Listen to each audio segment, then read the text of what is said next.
Pak batter Babur അസമിന് എയറിൽ നിന്നും താഴെ ഇറങ്ങാൻ അവസരം ലഭിക്കുന്നത് വളരെ കുറവാണ്.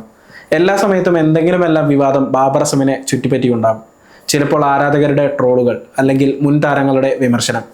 ദക്ഷിണാഫ്രിക്ക പാകിസ്ഥാൻ ടെസ്റ്റ് പരമ്പരയിലും ഇതുതന്നെയാണ് സ്ഥിതി. ആരാധകരുടെ ട്രോളുകളായിരുന്നു ആദ്യം വാർത്തയായത്. തൊട്ടു പിന്നാലെ മുൻ പാക് താരവും കമന്റേറ്ററുമായ റമീസ് രാജയുടെ ഒരു ഓഡിയോ പുറത്തു വന്നു. മൈക്ക് ഓണാണെന്നറിയാതെ മുൻ PCB ചെയർമാൻ കൂടിയായ റമീസ് രാജ ബാബർ അസമിനെ അപമാനിക്കുന്ന തരത്തിൽ സംസാരിക്കുകയായിരുന്നു. എന്താണ് സംഭവിച്ചതെന്ന് വിശദമായി നോക്കാം. ലാഹോറിൽ ദക്ഷിണാഫ്രിക്ക പാകിസ്ഥാൻ ടെസ്റ്റ് മത്സരം നടക്കുന്നു. നാലാമനായി പാകിസ്ഥാന് വേണ്ടി ബാറ്റ് ചെയ്യാനെത്തിയത് സീനിയർ താരം ബാബർ അസം. ഒരു റണ്ണെടുത്ത് ബാറ്റ് ചെയ്യുകയായിരുന്ന ബാബർ അസം ദക്ഷിണാഫ്രിക്കൻ ഇടങ്കയ്യൻ സ്പിന്നർ സെനുരാൻ മുത്തുസ്വാമിയുടെ പന്ത് നേരിടുന്നു. പ്രതിരോധിക്കാൻ മുന്നോട്ട് നീങ്ങിയ ബാബറിന്റെ ബാറ്റിൽ തട്ടിയെന്ന് തോന്നിപ്പിച്ച പന്ത് വിക്കറ്റ് കീപ്പറുടെ കൈകളിലേക്കാണ് പോയത്. ഇതോടെ പന്ത് ബാറ്റിൽ തട്ടിയെന്ന് കരുതി ഓൺഫീൽഡ് അമ്പയർ ഔട്ട് വിധിച്ചു. ബാറ്റ് പന്തിൽ സ്പർശിച്ചിട്ടില്ലെന്ന ആത്മവിശ്വാസവുമായി ബാബർ ഉടൻ തന്നെ റിവ്യൂ ആവശ്യപ്പെട്ടു. ഇതോടെയാണ് വിവാദത്തിന് തുടക്കമായത്.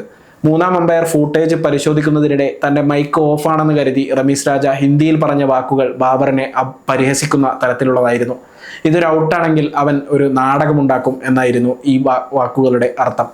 ഈ പരാമർശം ലൈവ് കമന്ററി ഫീഡിന്റെ ഭാഗമായിരുന്നില്ലെങ്കിലും മറ്റ് മൈക്രോഫോണുകളിൽ അത് വ്യക്തമായി പതിഞ്ഞു.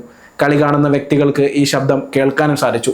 മണിക്കൂറുകൾക്കുള്ളിൽ ഈ ക്ലിപ്പ് സോഷ്യൽ മീഡിയ പ്ലാറ്റ്ഫോമുകളിൽ വൈറലാവുകയും ചെയ്തു. സാധാരണ ഇത്തരം സാഹചര്യങ്ങളിൽ ബാബർ അസമാണ് എയറിലാകാറുള്ളത്. എന്നാൽ ഇത്തവണ റിവ്യൂ ബാബറിനെ രക്ഷിച്ചു. ഓൺഫീൽഡ് അമ്പയറുടെ തീരുമാനം DRSലൂടെ തിരുത്തപ്പെട്ടു. ഇതോടെ റമീസ് രാജയുടെ നാടക പരാമർശം അനുചിതമായിരുന്നുവെന്ന് പലരും വിലയിരുത്തി. ബാബർ അസമിന് പാകിസ്ഥാനിൽ ഒരു ബഹുമാനവും ലഭിക്കുന്നില്ല എന്നാണ് ഇതിലൂടെ വ്യക്തമായതെന്ന് ചില ആരാധകർ അഭിപ്രായപ്പെട്ടു. എന്നാൽ താരത്തിന്റെ പ്രകടനവും അതുപോലെ തന്നെയാണ് എന്നാണ് മറ്റു ചിലർ അഭിപ്രായപ്പെടുന്നത്. ഒരു റണ്ണെടുത്ത് നിൽക്കവേ ബാബർ അസമിനെ രക്ഷിച്ച അതേ റിവ്യൂ തന്നെ താരം പുറത്താകുന്നതിലേക്കും നയിച്ചു. മത്സരത്തിൽ 23 റൺസ് മാത്രമാണ് ബാബർ അസം നേടിയത്. ദക്ഷിണാഫ്രിക്കയുടെ സൈമൺ ഹാർമറിന്റെ പന്തിൽ വിക്കറ്റിന് മുന്നിൽ കുടുങ്ങിയാണ് ബാബർ അസം പുറത്തായത്.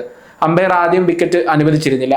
ദക്ഷിണാഫ്രിക്കൻ താരങ്ങൾ റിവ്യൂ നൽകിയതോടെ ദൃശ്യങ്ങൾ പരിശോധിച്ച് തേർഡ് അമ്പയർ വിക്കറ്റ് അനുവദിച്ചു നൽകി.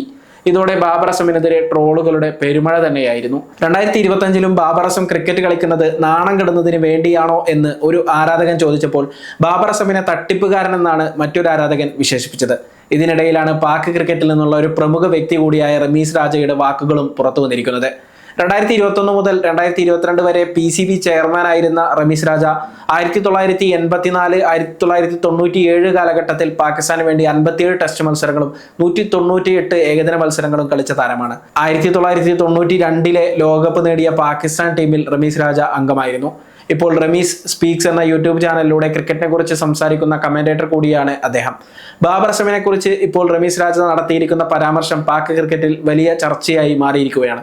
ഈ വിഷയത്തിൽ റമീസ് രാജ മാപ്പ് പറയുമോ എന്ന കാര്യമാണ് ഇനി കണ്ടറിയേണ്ടത്.